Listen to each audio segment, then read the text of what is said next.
Hello Aquarius! Welcome and this is your reading. Be open-minded, hindi halos lahat makaka-resonate. Piliin niyo lamang. And thank you nga po pala sa mga nag-subscribe at sa mga bumabalik. Welcome po tayo. Give me the message for Aquarius, please. Give me the message, okay? Meron ka ditong 10 of Cups, reverse. Then, the Magician. Give me the message for Aquarius. Then, meron ka dito 4 of Cups. Give me the message. Okay. Give me the message for Aquarius, please. Meron ka ditong King of Wands. Give me the message for Aquarius, please.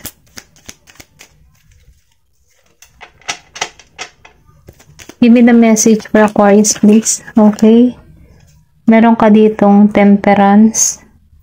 Then, Ace of Pentacles reverse. King of Wands reverse. Give me the message for Aquarius, please.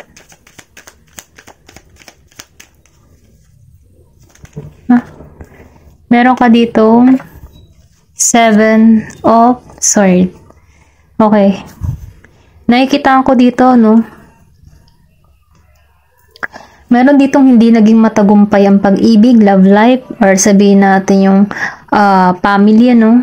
Kumbaga, meron ditong broken family. Merong hiwalayang naganap, or sabihin natin na meron ditong relasyon na natapos, okay? Then, nafe-feel ko dito, no, inalisan mo to ng sobrang bigat. Kumbaga, meron ditong bumitaw, or sabihin natin na hindi nagpatuloy, So, ngayon nakikita ko rin dito na inako mo yung responsibilidad. Ngayon ay parang single parents ka, yung tipong ganun ba? Hindi ka sinusustentuhan ng kapartner mo. Iniwan kayo sa ere, inabandon na. So ngayon inaako mo yung responsibilidad na nag-iisa. Itong taong ito, yung tipong hindi matured, narcissist ang energy ng tao na ito. Wala kang maasahan sa person na to. Walang paninindigan, puro salita. Pinangakuan ka, pero hindi tinupad. Ganon yung energy ng person na to. Meron ka ditong person na Gemini, Aquarius, Libra, then Capricorn, Taurus, and Virgo. Meron din dito na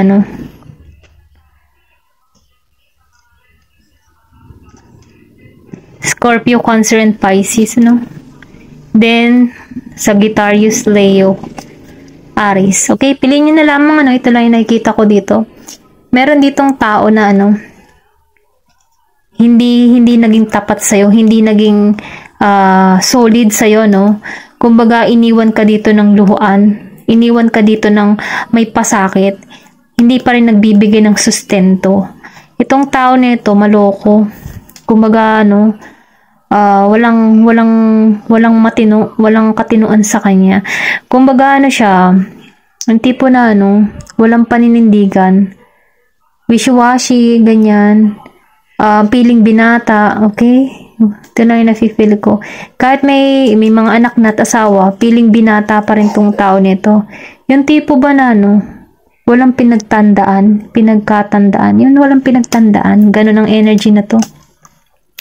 Pero ganun pa man, nakikitaan ko rin dito na, inako mo ang responsibilidad sa iyong anak, hindi ka nahingi ng sustento. Kasi, kahit humingi ka ng sustento, hindi pa rin nagbibigay itong tao nito. Wala siyang may offer sa'yo. Maybe, meron din tong ibang pamilya, or sabihin natin na dinaya ka, or sabihin natin na, hindi na to nagparamdam sa'yo, okay? Pero ganun pa man, kahit masakit pong nangyayari sa'yo, bumabangon at bumabangon ka. Hindi ka nawawala ng pag-asa. Then, nakikitaan ko rin dito, kung ikaw man ay sinaktan niya before, no? Nakakamove on ka na dito. Kasi may pagka-sneaky tong tao na to eh. Mandaraya. Mautak, no? Inutakan ka dito eh. Nakikita ko dito, no? Na marami kang nasayang na oportunidad. Kumbaga, meron ka din person na tamad. Ayun. Ito lang yung nakikita ko, no? Tamad siya. Gusto niya, susubo, yung tipo na ano, isusubo na lang, kailangan pa talagang iganon, yung ibigay talaga, kakainin na lang, kailangan pang isubo, ganyan. Marami ka ditong nasayang na oportunidad or sabihin natin na marami kang nasayang na panahon. Nafe-feel ko din dito kasi na ang bigat na inalisan mo to. Wala siyang maibigay na offer or sabihin natin na sustento, ano. May pagka-sneaky pa pero nakakaalis ka na dito, nakaka-move on ka na dito. Kumbaga, hinayaan mo na lamang to eh. Hindi mo na pinagtuunan ng pansin. Kahit may hinanakit ka ba, pinagpasadyos mo na lang tong tao na to. Ito lang yung nakikita ko. Pero ganun pa man ano, kahit may mga masakit na nangyari sa'yo dito, huwag kang mag-alala, may milagro mangyayari sa'yo. Kung makikita mo dito, no, mababalance mo yung sitwasyon mo. Kumbaga, no, kahit naalisan mo to na mabigat yung kalooban or inalisan ka nang wala man lang inabot or iniwan sa'yo, no, kundi bakas ng sakit ng kahapon, inalisan mo to. Kumbaga, nag-move on ka dito. Pero ganun pa man, no, dahil lumabas si Temperance, hindi ka pinababayaan ng Diyos. Kumbaga, mayroon ka ditong transformation na magaganap. Kung makikita mo dito, no, clear na yung tubig dito.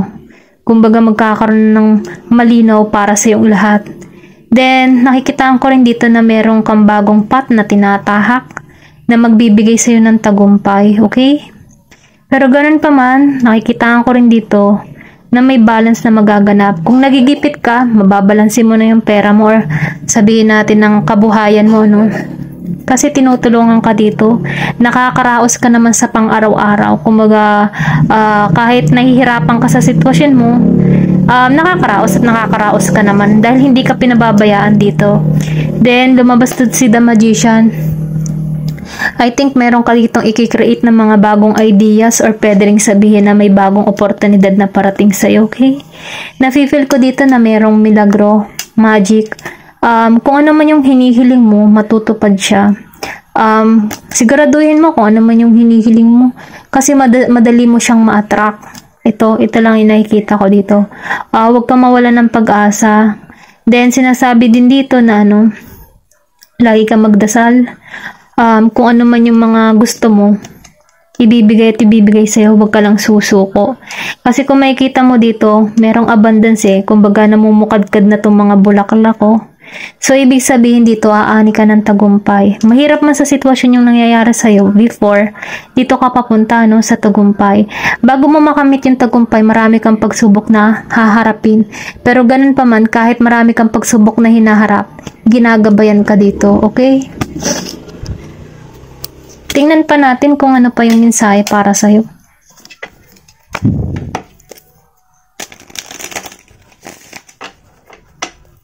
Give me the message for Aquarius, please. Meron ka ditong Nine of Wands reverse. Give me the message. Okay, meron ditong the Devil. Give me the message. Meron ka ditong Queen of Cups, the Empress reverse, Five of Wands reverse, and the Devil and Nine of Wands. Kumbaga, sinasabi dito, ayaw mo na dito sa tao na to. Kaya lang, meron ditong toxic sa paligid mo. Pwede ring sabihin na meron ka mga toxic na kaibigan na gumugulo sa isipan mo, no? Mas mainam, no? Sundin mo yung intuition mo, huwag yung sinasabi-sabi ng tao. Then, sinasabi din dito, no, na meron ditong behavior, pwede ring sabihin ikaw, wag mo nang isipin kung kung ano yung tao mo, no, yung person mo, no? Kasi once na iniisip mo yung tao nito, may stuck ka sa sitwasyon. Then maybe kung sariwa pa talaga to, hindi ka pa nakaka-move on, maybe nagiinom ka dito. Kumbaga, para makalimot, ano, nagiinom ka sa tao na to. Sinasabi dito, tanggalan mo yung ganito, yung energy. Kasi, ito na lang sigurong naiisip mo para makalimot, ano? Kasi iniwan ka dito ng wala talaga eh. So, meron ditong tao na nagiinom or sabihin natin na kumbaga pinababayaan niya yung kalusugan niya, hindi niya iniingatan. Nagkakaroon dito ng wala, yung mahina, kumbaga wala siyang lakas ng loob na harapin ba. Then, nakikitaan ko rin dito na hindi ka na lumalaban. Hindi mo nilalabanan yung nangyayari sa'yo. Kumbaga sarado yung isip mo. Ganun. Pero ganun pa man, sinasabi dito ka papunta, no?